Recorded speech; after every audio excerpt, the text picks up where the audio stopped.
नमस्कार, मैं डॉक्टर देशराज वर्मा, सहआचार्य हिंदी, राजकीय महाविद्यालय राजगढ़, अलवर, राजस्थान। प्रिय विद्यार्थियों, बीए प्रथम वर्ष के प्रथम प्रश्न पत्र में हम कबीर को पढ़ रहे थे और कबीर की साखियों के बारे में हमने पढ़ा और कुछ साखियों की व्याख्या अनुशीलन हमने किया। साखी शब्द के बारे में हमने पहले चर्चा की कि साखी शब्द साक्षी से बना है और कबीर कहते हैं कि जो मैं कहता हूँ वो मैं उसका साक्षी हूँ, वो मैंने अपनी आँखों से देखा है। इसलिए कबीर सुनी सुनाई बात या ग्रंथ और पोथियों की बात नहीं करते, वो केवल अनुभूत सत्य की बात करते हैं। इसी क्रम में हम गुरुदेव को अंग की साखियों का अध्ययन कर चुके हैं, सुमिरन को अंग की साखियों का अध्ययन हम कर चुके हैं। आज हम विरह को अंग शीर्षक से जो 5 साखियाँ आपके पाठ्यक्रम में लगाई गई हैं उनका अध्ययन करेंगे। जो साखियाँ आपके पाठ्यक्रम में विरह को अंग, इसमें हम पहली साखी देखते हैं कि चकवी बिछुटी रैण की आई मिली प्रभात, जे जन बिछुटे राम सो ते दिन मिले न रात।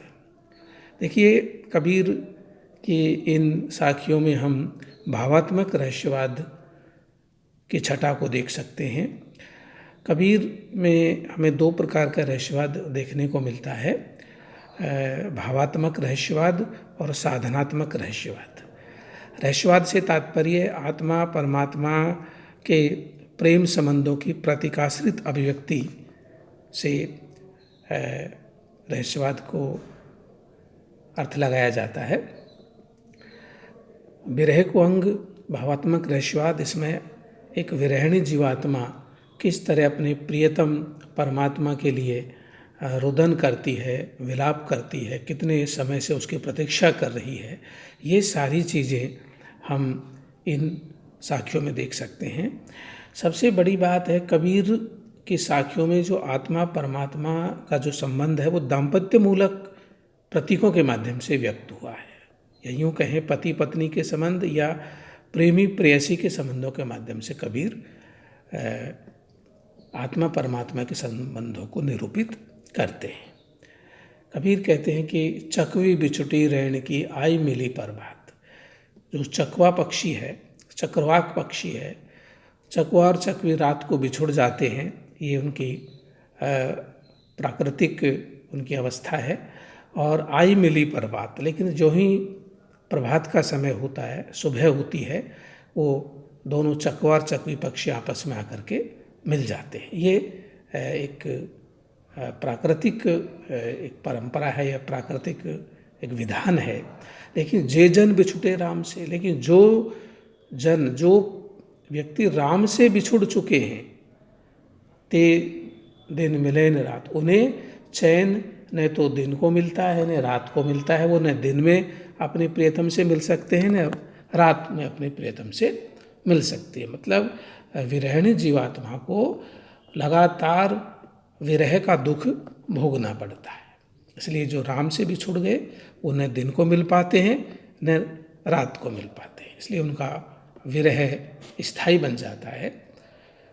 अगले साखी में कबीर कहते हैं, आई न सको तुझ पे सकून तूझ बुझाए, जियरा यों ही लेहूँगे विरह तपाई तपाई। अब यहाँ कबीर इस साखी में विरहिणी आत्मा का विरह की आग में जलने की पीड़ा को व्यक्त करते हैं और कहते हैं कि आई न सको तुझ पे, कि हे मेरे प्रियतम परमात्मा, न तो मैं तुम्हारे तक आ सकती हूँ, न मेरे में इतनी सामर्थ्य है, सकून तूझ बुझाए, और इतनी सामर्थ्य भी नहीं, न तो तेरे पास तक आ सकती हूँ और न तुझे यहाँ तक बुलाने की सामर्थ्य रखती हूँ, न आ सकती हूँ न बुला सकती हूँ। ऐसी पीड़ा, ऐसी वेदना में जलने को मैं अभिशप्त हूँ। अब उल्हाने के भाव से, उपालंब के भाव से विरहिणी जीवात्मा कहती है, जियरा यों ही लेओगे, कि हे मेरे प्रियतम, क्या आप ऐसे ही मेरे प्राणों का हरण करोगे या यूं ही मेरे प्राण छीन लोगे विरह तपाई तपाई, विरह की आग में तपा तपा करके क्या आप मुझे इसी तरह ही मेरे प्राण चुक जाएंगे या आप इसी तरह मेरे प्राणों की परीक्षा लेते रहोगे। तो यहाँ हम एक विरह का भाव यहाँ पर हम देख सकते हैं। उल्हाना है तपाई तपाई में पुनरुक्ति प्रकाश अलंकार हम यहाँ पर देख सकते हैं। चोट सताणी विरह की सब तन जर्जर होए, मारण हारा जानी है के जिहि लागी सोए।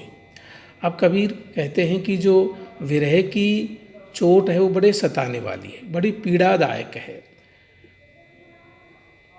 संपूर्ण अस्तित्व को झकझोर देने वाली पीड़ा है। सब तन जर्जर होए, जिस तन में जिसके पीड़ा लग गई, जिसको प्रेम की लागी लग गई, वह विरह की आग में धुआं धुआं होता रहता है, प्रेम में जलता रहता है, न जलता है न बुझता है, धुआं धुआं होकर उसका शरीर कृश का है, तन उसका जर्जर अस्थि पंजरनुमा बन करके रह जाता है। अब इस विरह की विशिष्टता या विलक्षणता यह है कि ये इस विरह के दुख को दूसरों को बता नहीं सकते। मारण हारा जाने, या तो इस विरह का जो बाण चलाया है वो जानता है, मारने वाला जिसने विरह का तीर चलाया है, के जिहि लागी सो, या वह जानता है जिसको ये विरह का बाण लगा है, विरह का तीर आकर जिसको लगा है, और वो उस पीड़ा को झेलने को अभिशप्त हो रहा है। इसी क्रम में हम मीरा को याद कर सकते हैं। मीरा की एक पंक्ति है कि घायल की गति घायल जाने और न जाने कोई। वही भाव दशा हम यहाँ पर भी विरहिणी जीवात्मा की देख सकते हैं। अगली साखी में हम देखते हैं, विरह बुहंगम तन बसे मंत्र न लागे कोय, राम वियोगी ना जिवे जिवे त बोरा होय। कबीर कहते हैं कि जिसके तन मन और चित्त में विरह रूपी सर्प बस गया है, जिसके शरीर में विरह का सर्प बस, भुहंगम कहते हैं भुजंगम, सर्प बस गया है, मंत्र न लागे कोई। सांप या सर्प के विष को तो मंत्रों से उसको नियंत्रित किया जा सकता है, लेकिन जिसको विरह भुजंगम ने जिसके तन को डस लिया है, विरह भुजंग जिसके शरीर में रहने लग गया, निवास करने लग गया, उस पर किसी तरह का कोई मंत्र भी काम नहीं करता है।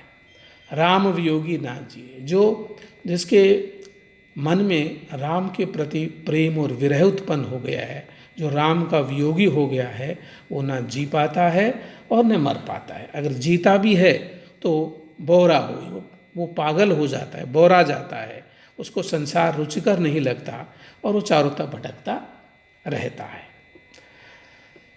नेक्स्ट साखी में कबीर कहते हैं, कै विरहिणी को मीच दे के आपा दिखलाए, आठ पहर का दाजना मुँह पे सहा ले जाए। कबीर की जीवात्मा, ये विरहिणी जीवात्मा बड़ी भाव विह्वल अवस्था में परमात्मा से निवेदन करती है कि हे प्रिय, हे परमात्मा, या तो तुम विरहिणी को मृत्यु दे दो, मीच कहते हैं मृत्यु, या तो विरहिणी को मृत्यु दे दो, के आपा दिखलाए, या तो आप मृत्यु दीजिए या आप खुद आकर के दर्शन दीदार दीजिए, या तो आप दर्शन दीजिए या आप इसको विरहिणी को मृत्यु दीजिए, दोनों में से आप एक काम तो करिए। आठ पहर का दाजना, जीवात्मा विरहिणी जीवात्मा कहते हैं कि ये आठों प्रहर का दाजना, जलना, ये आठों प्रहर विरह की आग में जलना मुँह पे सहा न जाए, ये मुझसे सहा नहीं जाता। तो इस तरह से हम देख सकते हैं कि विरह को अंग की इन 5 साखियों में कबीर विरहिणी जीवात्मा और परमात्मा के जो प्रेमिल संबंध हैं उनको चित्रित करते हैं, और जो भारतीय परंपरा के अनुसार जीवात्मा प्रियतमा रूप में है, पत्नी रूप में है, और परमात्मा को प्रिय रूप में यहाँ पर चित्रित किया गया है। ये विरह आध्यात्मिक अनुभूति की एक उच्च अवस्था है जिसको कबीर चित्रित करते हैं। कबीर यहाँ केवल सुनी सुनाई बात नहीं करते हैं, केवल यहाँ कबीर अपने अनुभूत सत्य को, क्योंकि कबीर की जीवात्मा विरहिणी जीवात्मा है, इसलिए कबीर को ये सारा अनुभव है कि इस विरह की आग में किस किस तरह की पीड़ा और कितनी मात्रा में झेलनी पड़ती है या भोगने पर जीवात्मा अभिशप्त होती है।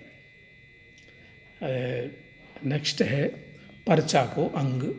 यहाँ पर्चा का से तात्पर्य है परिचय, अनुभूति के विषय को लेकर के कबीर यहाँ पर 4 साखियाँ रखते हैं और इन साखियों में हम उनका जो दर्शन है अध्यात्म या कहें कि एकेश्वरवाद और अद्वैत दर्शन की झलक भी हम यहाँ पर देख सकते हैं कि आत्मा और परमात्मा में कोई आत्यंतिक भेद नहीं है, केवल अवस्था का भेद है।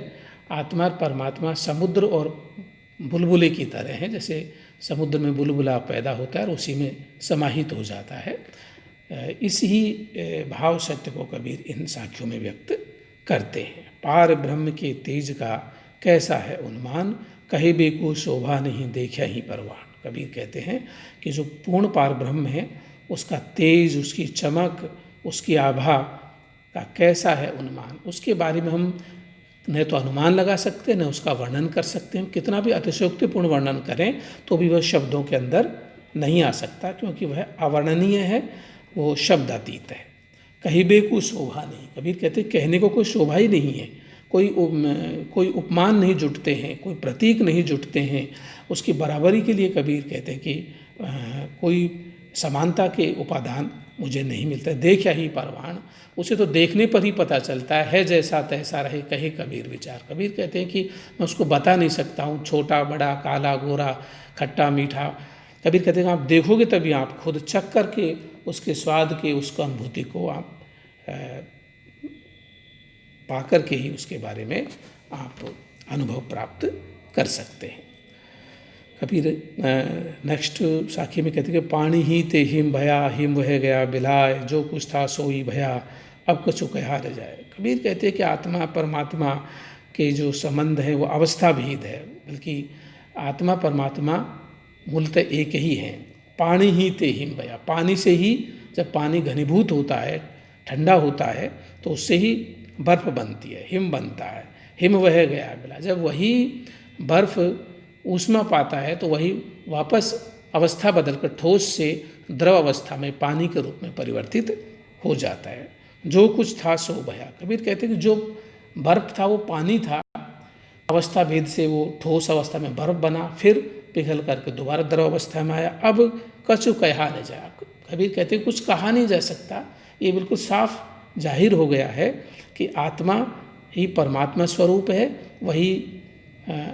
वही आत्मा परमात्मा है, परमात्मा ही आत्मा है। इसलिए कबीर कहते हैं केवल अवस्था का भेद है कि वही पूर्ण पार ब्रह्म घनीभूत होकर के एक तरह से जीवात्मा का रूप धारण करता है और उसी के बाद वही जीवात्मा परमात्मा के रूप में परिणित हो जाती है, परिवर्तित हो जाती है। केवल पानी और बर्फ के उदाहरण के द्वारा, दृष्टांत के द्वारा कबीर आत्मा और परमात्मा की अवस्थाओं का यहाँ चित्रण करते हैं। नेक्स्ट है तत् पाया तन बीसरा, जब मन धरिया ध्यान, तपन गई शीतल भया, जब सुन्न किया स्नान। कबीर यहाँ साधनात्मक रहस्यवाद की शब्दावली में बात करते हैं और योग साधना की बात करते हैं, शून्य शिखर की बात करते हैं, धैर्य ध्यान धरने की बात करते हैं। कबीर सहज समाधि को सबसे बड़ा मानते हैं कि साधो सहज समाधि भली। इसी क्रम में देखिए तत् पाया तन बीसरा, कबीर कहते हैं जब मैंने तत्व ज्ञान को प्राप्त किया, तन बीसरा, तन का, शरीर का भान, देह का भान मेरे से जाता रहा, शरीर की अवस्था और उसकी भान मुझसे मिट गया, या कहें कि शरीर की सुध बुध मुझे नहीं रही है। जब मन धैर्य, जब मैंने मन में उस पूर्ण पार ब्रह्म का ध्यान किया और ध्यान के दौरान मैंने उस पूर्ण पार ब्रह्म या कहें कि तत्व ज्ञान को प्राप्त किया, तो मेरे ये देह बोध से मैं मुक्त हो गया। तपन गई, और सांसारिक जो ताप हैं, 3 तरह के ताप, दैविक दैहिक भौतिक, सारे ताप मिट गए। तत्व ज्ञान प्राप्त होने से सारे ताप मिट गए। शीतल भया, मैं ठंडा हो गया, तन मन आत्मा चित्त सब प्रसन्न हो गए। जब शून्य किया स्नान, जब शून्य शिखर में जब मैंने सहज समाधि में जा कर के मेरी जीवात्मा ने उस राम रसायन में स्नान किया, उसका पान किया, तब मेरी अवस्था ही बदल गई। आकाशे मुख औंधा कुआ, पाताले पनिहार, ताका पानी को हंसा पीवे, बिरला आदि विचार। यह कबीर की हम उलटबासी के तौर पर यहाँ देख सकते हैं, क्योंकि कबीर यहाँ जो चित्रित करते हैं वो संसार की परिपाटी के ठीक विरुद्ध है। आकाश ये मुख औंधा कुआ, कबीर कहते हैं कि ऐसा कुआ जो औंधा कुआ है, और कुएं तो ज़मीन में होते हैं, लेकिन कबीर कहते हैं कि यह कुआ आकाश का कुआ है, आकाश में खुदा हुआ है, इसका मुख औंधा नीचे की तरफ है।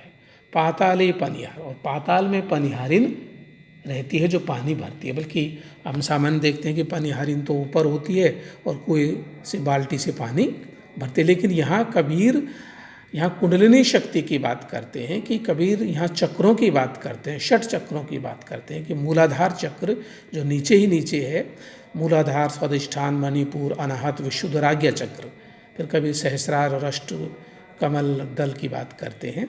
तो कबीर कहते हैं कि जो पनिहारिन है, मेरी कुंडलिनी है, वो पाताल में नीचे की तरफ है, मूलाधार में है, औंधा कुआ है, अब मुझे ऊपर की तरफ यात्रा करनी है, इस अमृत के कुएं से मुझे अमृत भरना है।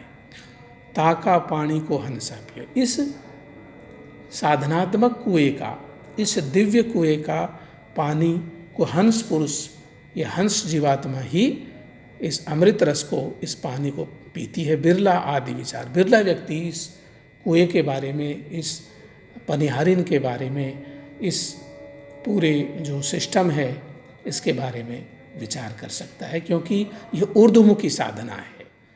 सांसारिक जो रीति रिवाज हैं, व्यवहार हैं, वो अधोमुखी है, कुआ अधोमुखी है, लेकिन यहाँ उल्टे कुएं की बात करते हैं, जो आकाश में है, उसका मुख नीचे की तरफ है और पनिहारिन नीचे है। ये कबीर यहाँ पर साधनात्मक अनुभूतियों की बात कबीर यहाँ पर करते हैं, ऊर्ध्वमुखी साधना की कबीर यहाँ पर बात करते हैं। धन्यवाद छात्रों, मैं उम्मीद करता हूँ कि निश्चित रूप से आपको इन साखियों को पढ़ कर के आपको दिशा निर्देशन मिला होगा, निश्चित रूप से आपका मार्गदर्शन हुआ। मैं उम्मीद करता हूँ कि आप स्वयं भी इन साखियों का अपने पाठ्य पुस्तक से अध्ययन करें। धन्यवाद।